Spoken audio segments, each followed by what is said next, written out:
Sobat Insta, suatu saat seorang ayah yang buta huruf mendapat sepucuk surat.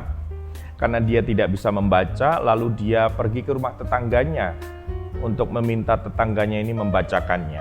Dan kebetulan tetangganya ini adalah memiliki suara atau nada yang tinggi, kasar, atau berperawakan dan bermuka sangar dan kasar begitu. Nah, ketika membacakannya, si tetangga ini mengatakan atau membaca suratnya dengan nada tinggi. Bapak ini mengatakan, tolong mas bisa bacakan surat ini, saya nggak bisa baca. Bisa, gitu ya. Lalu, dengar ya pak, ini saya bacakan suratnya. Begini bunyinya. Ayah, aku sedang sakit. Aku nggak punya duit. Segera kirim uang secepatnya. Anakmu, Joko, begitu. Nah ini pak, sudah suratnya dari anak bapak ini. Nah mendengar membaca surat dengan nada tinggi kasar itu, bapaknya ini jadi tersinggung. Wah, anak saya ini kurang ajar, nyuruh-nyuruh seenaknya. Dikira saya banyak uang ini. Wong minta tolong kok kayak gini. Minta tolong saya untuk ngirim uang kok kasar begini. Lalu si ayah atau pria yang tua ini sudah selesai dibacakan oleh tetangganya dan dia pulang. Dalam perjalanan pulang, dia bertemu dengan temannya yang memang temannya ini terkenal ramah, lemah lembut, sopan. Lalu ayah atau pria tua ini meminta kepada temannya ini untuk membacakannya. Karena yang pertama tadi dia masih kurang puas dan malah jadi dia merasa marah pada anaknya.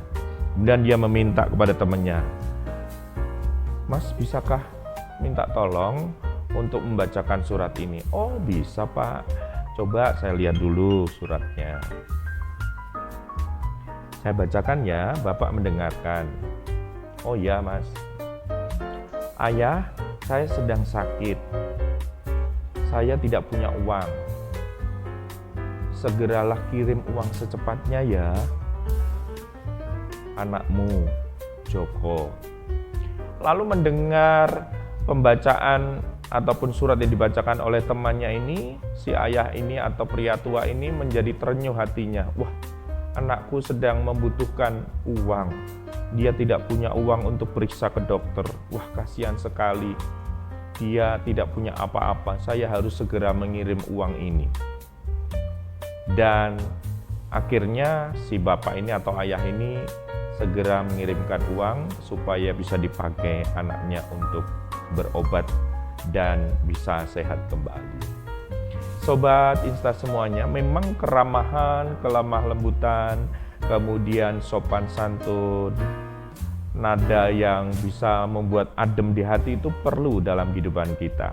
Bukan berarti kita tidak boleh mengucapkan dengan nada tinggi, sesekali boleh dalam kondisi-kondisi yang tertentu ya, untuk menegur atau untuk mengingatkan misalnya anak kita yang sedang dalam kondisi bahaya, maka nada harus kencang, harus tinggi, harus keras supaya itu didengar. Tapi tidak harus setiap saat nada tinggi terus, nanti bisa tegang, bahkan kita bisa sakit gitu. Karena itu Sobat Insta semuanya, mari kita mau belajar di dalam berkomunikasi itu. Kadang-kadang bukan karena kecakapan orang berkomunikasi itu faktor penentunya, tetapi dalam nada seseorang itu mengucapkan bahasa ataupun secara lisan kepada yang lain itu yang kadang-kadang bisa jadi miss atau kesalahpahaman sehingga memunculkan konflik. Titus 3 ayat 2b berkata, hendaklah mereka selalu ramah dan bersikap lemah lembut terhadap semua orang. Lemah lembut itu memang bukan berarti harus pelan, lemah gemulai, enggak begitu juga. Ada ketegasan juga. Tetapi ketika kita bisa mengolah suara, kita bisa mengelola komunikasi kita dengan baik, bukan dengan nada tinggi terus gitu, karena itu juga akan merusak kesehatan, maka kita harus bisa mencoba untuk memilih bersikap ramah, lemah lembut, kemudian berkomunikasi dengan baik tentunya. Kenapa? Karena keramahan dan kelemah lembutan menunjukkan kekuatan seseorang dalam mengelola emosi dan membangun relasi. Ketika orang itu sudah bisa bersikap ramah, lemah lembut, kemudian bisa mengatur nada di dalam suaranya, dalam berbahasa, berkata-kata kepada orang lain, dia akan kita bisa sebut bahwa orang itu atau dia itu bisa mengelola emosi dan membangun relasi. Itu yang akan meningkatkan hubungan satu dengan yang lain, sehingga tidak akan memunculkan masalah konflik yang sebenarnya tidak perlu terjadi, tapi karena nada suara yang tinggi ataupun hal-hal yang lain yang tidak kita bisa rem atau tidak bisa kita kendalikan, itu menjadi masalah.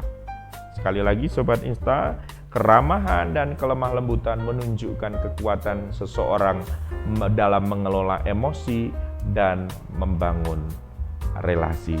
Mari kita membangun relasi, komunikasi kepada orang lain sesuai dengan porsi dan sesuai dengan standar firman Tuhan, sehingga kita akan bisa menjaga keharmonisan, menjaga persaudaraan, bukan membuat konflik, membuat masalah yang berkepanjangan, bahkan merujuk kepada perpecahan. Tuhan memberkati kita semuanya. Salam Insta, inspirasi untuk kita.